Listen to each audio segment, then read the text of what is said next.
AI isn't collapsing, it's consolidating. What we're seeing right now isn't a crash, it's a capital burn phase. Massive investment went into AI infrastructure, talent, and compute. And now the market is pressuring companies to prove profitability instead of potential. This is how every major tech cycle works. Early on, money floods in, then costs rise, margins get tested, and weaker players get squeezed out. That doesn't mean AI is failing, it means the business model is being refined. Let's check out this clip. Right now, money isn't leaving AI because it's failed. Money is leaving AI because the bill just showed up and everybody wants to know who's paying it. And so in today's video, I want you to understand something that's going to be really key. And if you don't understand this, you won't really understand what's happening right now. It's not that AI is a bubble. Wall Street wants to know where the profits are. And we're going to tell you that story. And why this really matters. Because AI stocks are selling off. But the headlines are saying it's a bubble. But the reality really is there's a cash flow problem. And technology, well, it's expensive. And again, Wall Street wants to know where the money is. And this could be hard for the market right now. I'm not going to lie. Now, what I will say is in this video, once we break through this story, we are going to get into some charts. I'm going to show you 4 things that I'm looking at because I don't want to waste your time. I want you to see it on the chart because once you see it on the chart, I want you to have an aha moment. It's your boy, the Wall Street Trapper, and Wall Street looks like us now. Make sure you like, make sure you subscribe, and make sure you share this video out for us, man, because that's how this channel grows. Let's go, try it with me. AI is doing exactly what it's supposed to do. The problem is Wall Street, again, they need to get paid, family. And so money is rotating out of AI. And we can see it. It's going into healthcare. It's going into financial, which are doing great, right? AI winners are still growing. NVIDIA is still growing. Broadcom is still growing. But again, investors are really asking, where is the real profit? Now, the thing about that is this. When we see companies like AVG and we see companies like NVIDIA, they can show you the profits. But we're going to get into something like AVO. It's like, yo, we do have the profits, but it's not in OpenAI. It's in everything else that we do, right? And so the markets really don't hate spending. They hate spending without a clear paycheck. At the end of the day, this is the money machine. The perfect example is Oracle, right? Let's get into it. They are spending a ton of money on what's called CapEx spend. And what is that? It's simply saying this is the money that we're going to spend for the future in data centers, in servers, in power infrastructure, right? So Oracle's CapEx was, at first it was like 8.5 billion. Then it got to 12 billion, which was a huge increase. And they're saying, yo, we plan to spend up to 50 billion. The bad part about that is they reported a negative $10 billion in free cash flow. What? Yep. So free cash flow is what's left after the company pays all the bill. So a negative free cash flow means, yeah, the business could be growing, but it's telling us that the money is going out of the business faster than it's coming in. Now, why doesn't Wall Street like that? Because they're saying, how can you have these huge, massive plans and you spending up all the money? And OpenAI has been like muscling people for money, right? They have been really good. Sam Altman has been really good at selling people on the future. So Oracle really has been the biggest front runner. We see their stock had exploded throughout the year. Even my guy Larry Ellison was the richest man in the world for about 2 minutes. That is a title that a lot of people can't say that they had, right? But Oracle has some confusing headlines that came out that really hurt the stock because some headlines came out that said that they was going to have to delay some of the data centers. Stock fell tremendously. It tumbled to July lows, June lows actually, taking out all of 2025 gains. But then right after that, Oracle put out a headline that said, yo, we are not expecting anything to slow down. It just shows you the power of the stock falling. Oracle said there's no delay, and we don't know where that come from. Came from somewhere inside the camp. Either way the cut go, that is uncertainty, which equals sell-off. That's fear, which equals sell-off. The market doesn't like that. Now, we've said this a while ago. We said this a while ago, maybe like a month or two ago, maybe like 2 quarters ago. We said that we're going to come into a phase where Wall Street is going to start saying, where is the money? Same thing with Meta. Meta's making a whole bunch of money, but when it came to that spending, like, bro, y'all spending too much money. Again, Wall Street wants to see where the money is going. Even though you saying I'm building for the future, what Wall Street does, sell off first, ask questions later. So that's kind of how that's going right now. And then we have a company like Disney, who makes a deal with OpenAI, a $1 billion investment into OpenAI. And what does Sam Altman get? License to Disney characters, Marvel, Star Wars, Disney. They get to use the AI internally. And that's really huge because we know Disney does not like up and none of their people. But that tells you that AI is going mainstream. So it's not just experimental. But the cost side of that is this. OpenAI has to pay about $250 billion for renting Microsoft's cloud. They have to pay $38 billion to Amazon. They had thinking about building a 36 gigawatt compute power. That's the electricity of a small country. Not to mention the other deals that they have going on.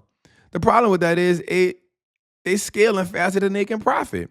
And if we look at OpenAI's revenue model, it's just declining. So here we are. Here's how Wall Street's looking at it. We got to watch you say you're going to make all this money. We got to watch you do all these things. You're teaming up with some great companies, but you, on the other hand, are not making any money. And a while back on the interview, I forgot my guy's name. He asked Sam Altman, hey, man, like, when you gonna start making some money? And Sam Altman really kind of like blew him down and was like, yo, if you want to sell the shares, you sell the shares, bro. Like I can gladly find somebody to buy those shares. Now, I'll say that I've seen companies like Amazon go 15 years without being profitable, 100%. The birth of the internet was a game changer for the world. But in the time we living in right now, I mean, that's kind of huge, right? Also, we got to think about this. We got to mention this big headline. The Federal Reserve put $40 billion of cash into the system Friday with short-dated treasury bills. Now, what does that mean? Here's what happens. We already talked about this, man. The Fed created new money, literally out of thin air, to buy these treasury bills that the money didn't exist. But what it does is it creates new reserves electronically, credits for the banks. That's right. Banks receive the free cash. The Federal Reserve gets the short-term government debt. The Fed's balance sheet then expands. This is liquidity creation, not recycling, y'all.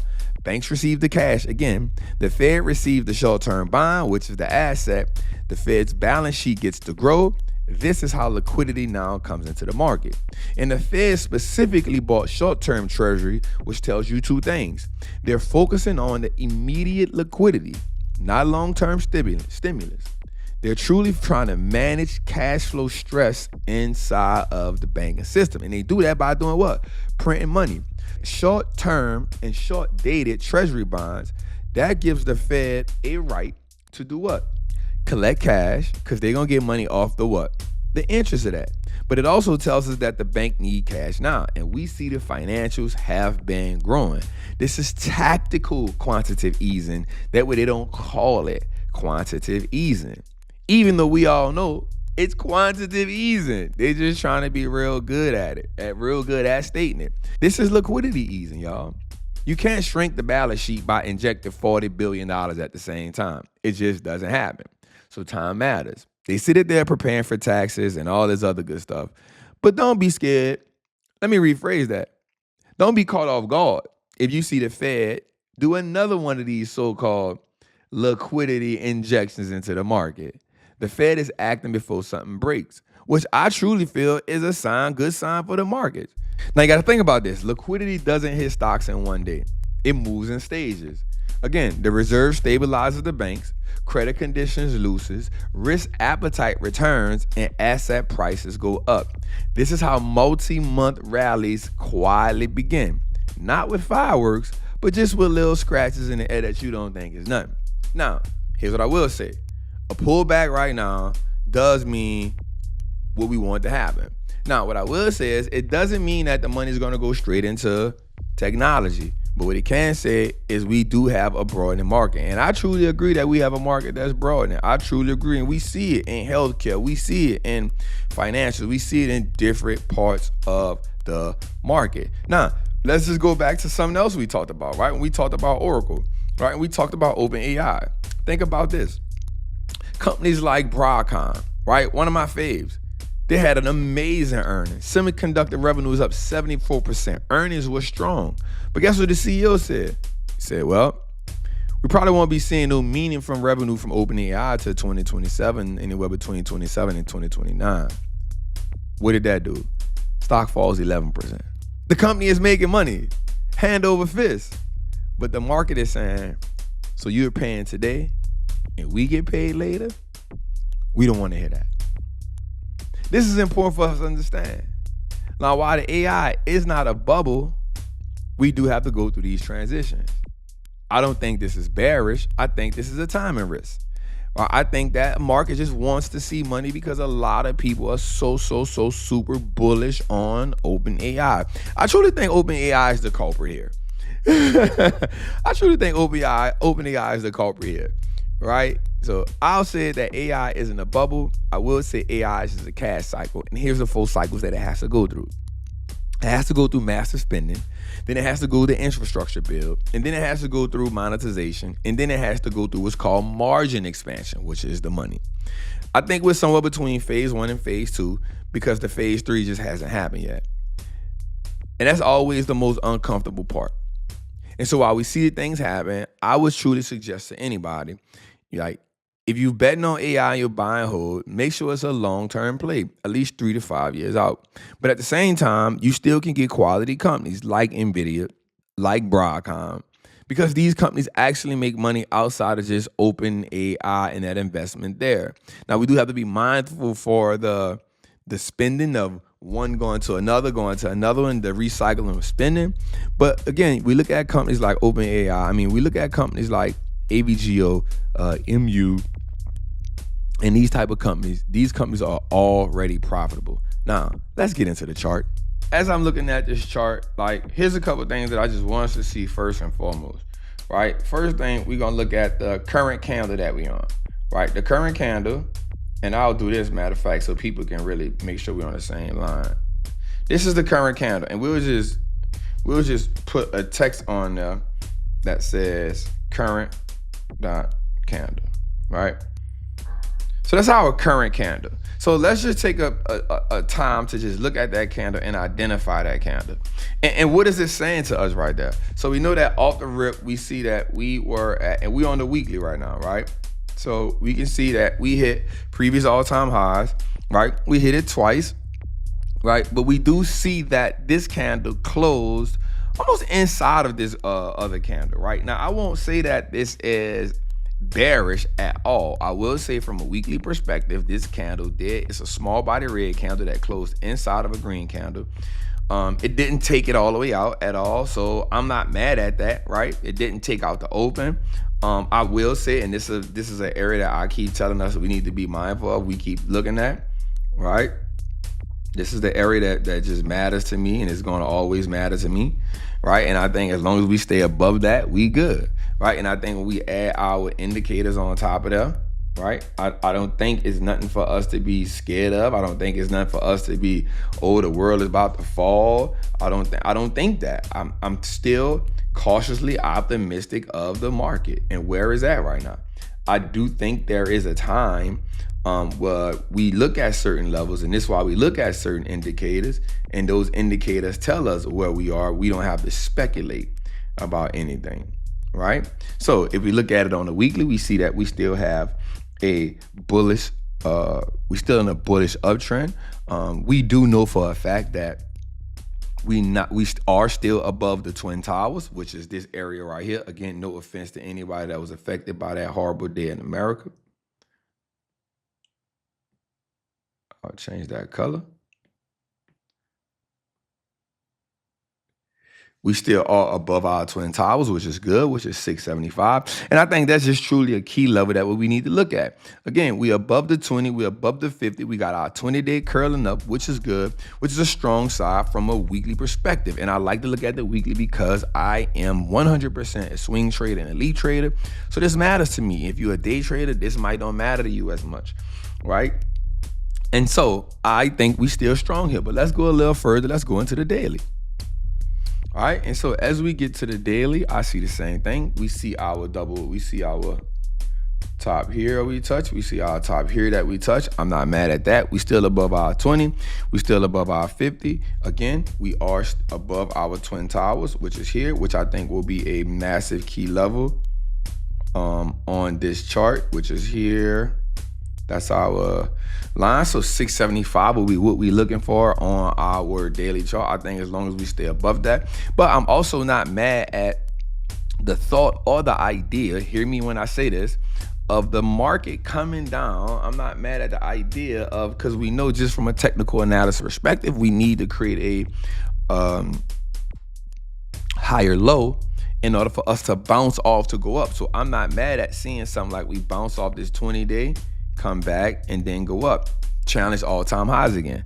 I'm not mad at something like that happening throughout the week, using that dynamic support from that SMA 20, and which would be confluence with jumping on top of the 675, right? Using that as a form of dynamic support and then bouncing back up to challenge new all-time highs. I'm not mad at that happening, right? I'm not mad at that happening. But if we go in our candle count, let's talk about that for a scenario. I'm not mad at saying, looking at that previous candle, that's right, the last red candle, it did take out, it didn't crack, and we're on a daily, so that's Friday's candle. It didn't crack Friday's high, but what it did do, it did take out Thursday, right? And I understand that, but that still tells me that the bears are in control, right? And I like that. I don't have no problem with it. I also see something that most people might don't agree with, but I see this, right? We have this, right? Then we come here. I can see that happening. I can see that happening almost from a bull flag perspective a little bit. I can see that happening. And I know people going to be mad at it and like, man, Trap, you tripping. But I'm just optimistic on the market. But I also know we dumped down past 675. I know now past that, now puts us in a scenario where we got to say, yes, the bulls are in control. All right, so if I also take my Fibonacci and look at my retracement tool, we also see that the stock price is still also on top of our 38.2, which also tells us what? We still are in a what? Bullish environment. Now, notice how our 38.2 is also aligned with our 50 and our 20. So it goes back, that's called confluence. That tells us right there, let's just circle this area for everybody so they can see it. Right, so everybody can see, that shows us right there, that's confluence. So it aligns with being right on top of our what? Twin towers, right, which is this area right here.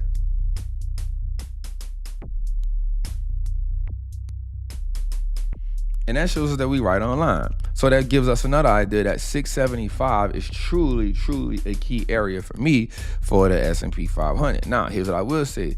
Don't be mad if you see something that happens like this. If you see, because they know that everybody's waiting on that same area.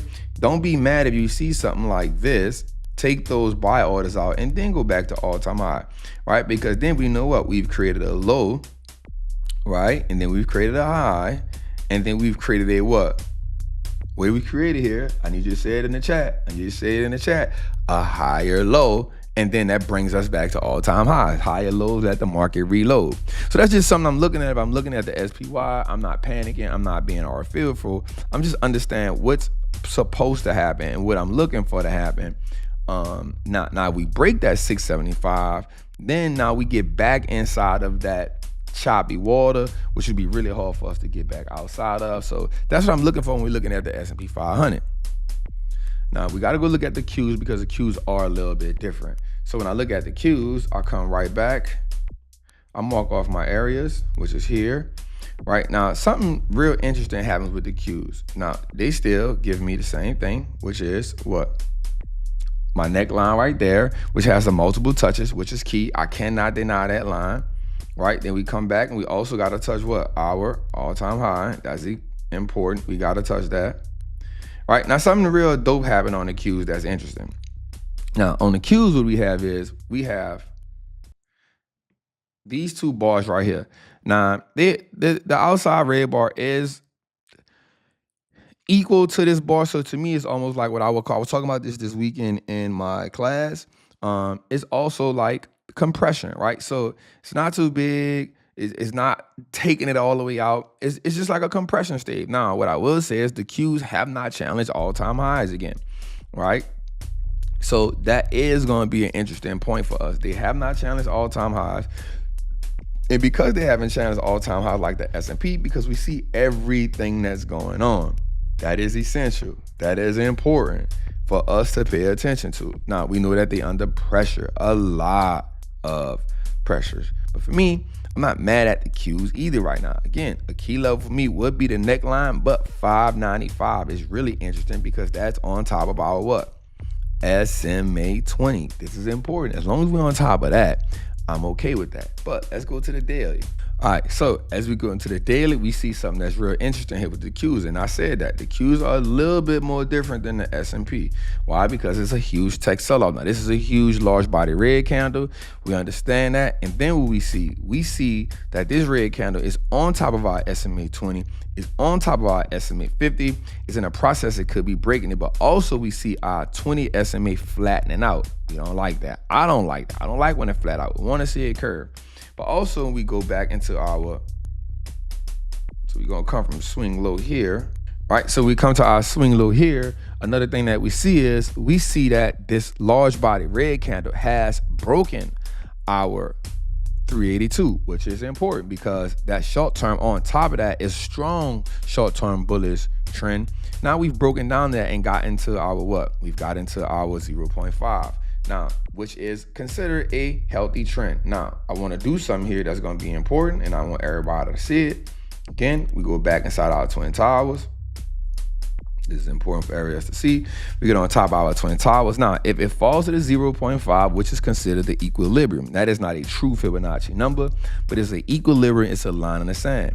We want to see if it bounces on top of that and then reclaims that reclaims the 382, but most importantly, we want to see it reclaim this right here, this area right here, which is 628. That will be important for the bulls inside of technology to reclaim 628. They have to reclaim 628, and it is actually possible to see technology fall short while the S&P still moves forward because we are seeing what's called a rotation out of tech into other areas that may be falling off. Now, I'm not going on tech. Y'all know I'm bullish on tech, but I got to be real and I got to be honest on what we see.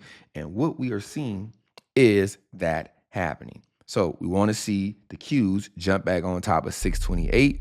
First thing they got to do is jump on top of that 382, which puts us on top of the Twin Towers. We need to see that from the Qs immediately. We need to see that this week. We need to see that. We need to see the money that the Fed put in, that $40 billion. We need to see it get put to use. So that's what I'm looking at on the Qs, y'all. Now I want to look at a company like Costco right quick, a company that's definitely been going through it all year. This was one of the ones that I was heavy on early in the year. It just haven't lived up to the hype toward the last of the year. I don't know what the heck is going on. Let's just go. That's all-time high right there. We hit all-time high.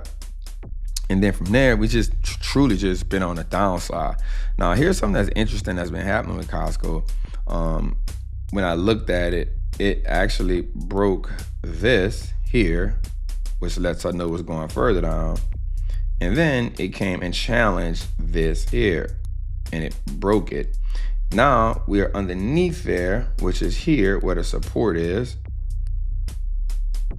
And my mind says, like, that's interesting to see. That's interesting to look at that. And we can't deny that downtrend. But then we go to the daily, we can see something that's really, really important, right? We cannot deny this. And it's the one thing we cannot fight. We cannot fight what we see on the chart.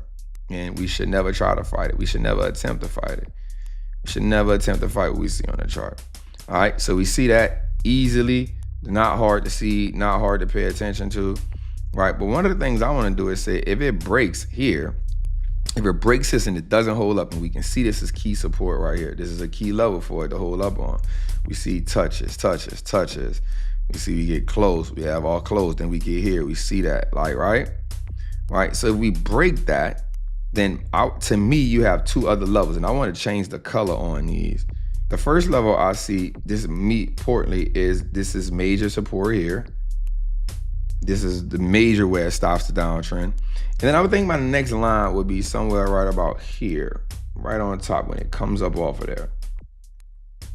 right? That would be my next level. So if I see Costco break this 638, I can see it coming to 634 for sure. But also now, the reason why this trend line is important for me is because I want to see if it does something like this.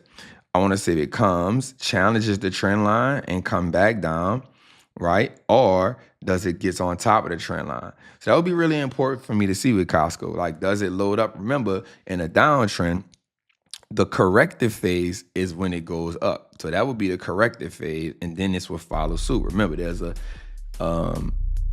a saying in physics that the way a thing is going, it has a higher percentage to keep continuously going that way. We see this downtrend with Costco. What do we see? We see high here, then we see lower high. You see lower high, right? You see lower high, right? You see, and then you have another lower high here, and then if you go down, you'll create this, which will be another lower high here. So what I'm looking at, I want to see if it comes back and hits this area right here, which is the top of that trend line, and then follow suit. I definitely want to see that with Costco. And last but not least, man, I got to go look at my guys at AVGO, man, because we just got punished, man. Right? They got served a dirty hand. You know what I'm saying? They got served a dirty hand.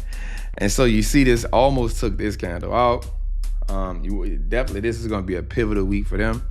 Right? So I definitely would have this marked off here. Right? And then we want to mark off this right here, which is that. And then I'll go two ways, because this is a low that we want to see, right? So I definitely want to see what this look like for them. And then we can go as far as saying this level right here, which was, let's mark that, because that was a high that came up off a low. So it went to that high, then low, then shot up. So you get this, creates the high, boom, this down, boom, here. Again, remember, every higher high uses a lower, watch this, uses a higher low to do what? Go back up.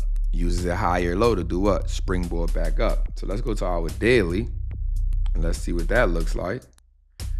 Right? And we see everything is lining up, right? Everything lined up. Everything fell just the way we wanted it. So we see the high, previous all-time high. We come down, we shoot up, create another all-time high. We create a base, high, come back to all-time high, base. Right, so that's good right there. Now I want to go a little further with this with y'all. If we go back to my last week's video, I used the same pattern right here. We came here and we came here to look at AVGO, and notice it's clearly, we created this wedge, and we talked about this wedge before on the previous one. Because notice it hit, came back down, hit, came back down. So this wedge pattern is really going to be interesting to see. What does AVGO do here? We want to see if it breaks, does it touch this line of previous high as support and bounce up, or does it come all the way to the trend line and then goes back up? Does it challenge that again? So that's really going to be interesting for what I see with AVGO. I'm really interested to see how this is going to work out during the week, man. So, man, we got a lot going on this week. It's going to be a real interesting week. We want to see what the market does, how the market responds after everything that truly just happened. I'm not worried. Again, Fed printing money. But we do see the market actually getting outside of technology just to put some money in somewhere else. I don't think we have to fully abandon it, but I truly think we should look elsewhere in some other places until the market tells us what it wants to reward. It's your boy, the Wall Street Trapper, man. This is our Sunday recap. I appreciate y'all. Hope y'all love this video. Make sure you like, make sure you subscribe, and make sure you share this out, man. Salute.